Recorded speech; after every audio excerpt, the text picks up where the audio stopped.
বাংলাদেশ জাতীয়তাবাদী চালক দলের কেন্দ্রীয় নির্বাচন সম্পূর্ণ।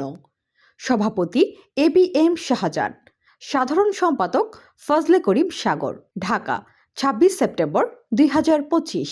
উৎসবমুখর ও শান্তিপূর্ণ পরিবেশে সম্পূর্ণ হল বাংলাদেশ জাতীয়তাবাদী চালক দলের কেন্দ্রীয় নির্বাহী কমিটির নির্বাচন। রাজধানীর পল্টনে বাংলাদেশ ফটো জার্নালিস্ট অ্যাসোসিয়েশনের মিলনায়তনে সকাল থেকেই সারা দেশ থেকে নেতা কর্মীদের ভিড় জমে। নির্বাচনে সভাপতি পদে বিপুল ভোটে বিজয়ী হন এবিএম শাহজাহান এবং সাধারণ সম্পাদক নির্বাচিত হন ফজলে করিম সাগর। এছাড়া সিনিয়র সহসভাপতি সজল খান সুজন, সহ সাধারণ সম্পাদক মিতুল হোসেন মিঠু, সাংগঠনিক সম্পাদক মোহাম্মদ লিটন হোসেন, দপ্তর সম্পাদক খান মোহাম্মদ রিয়াজ ও প্রচার সম্পাদক হাফিজ উদ্দিন রুবেল নির্বাচিত হয়েছেন।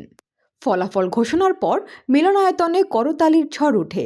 বিজয়ীদের ফুল দিয়ে বরণ করে নেন কর্মীরা এবং পরে এক আনন্দ মিছিল বের হয় পল্টন এলাকায়। নির্বাচিত সভাপতি এবিএম শাহজাহান বলেন, আমরা শুধু গাড়ি চালাই না, দেশের অর্থনীতির অন্যতম চালিকা শক্তি।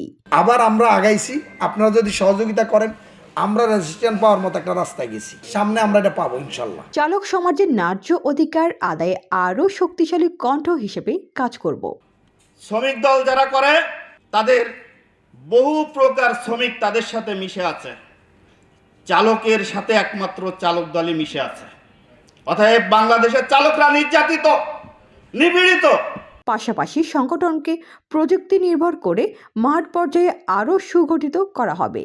আগামী সপ্তাহে নতুন নেতৃত্ব পূর্ণাঙ্গ কমিটি ঘোষণা করবে বলে জানা গেছে।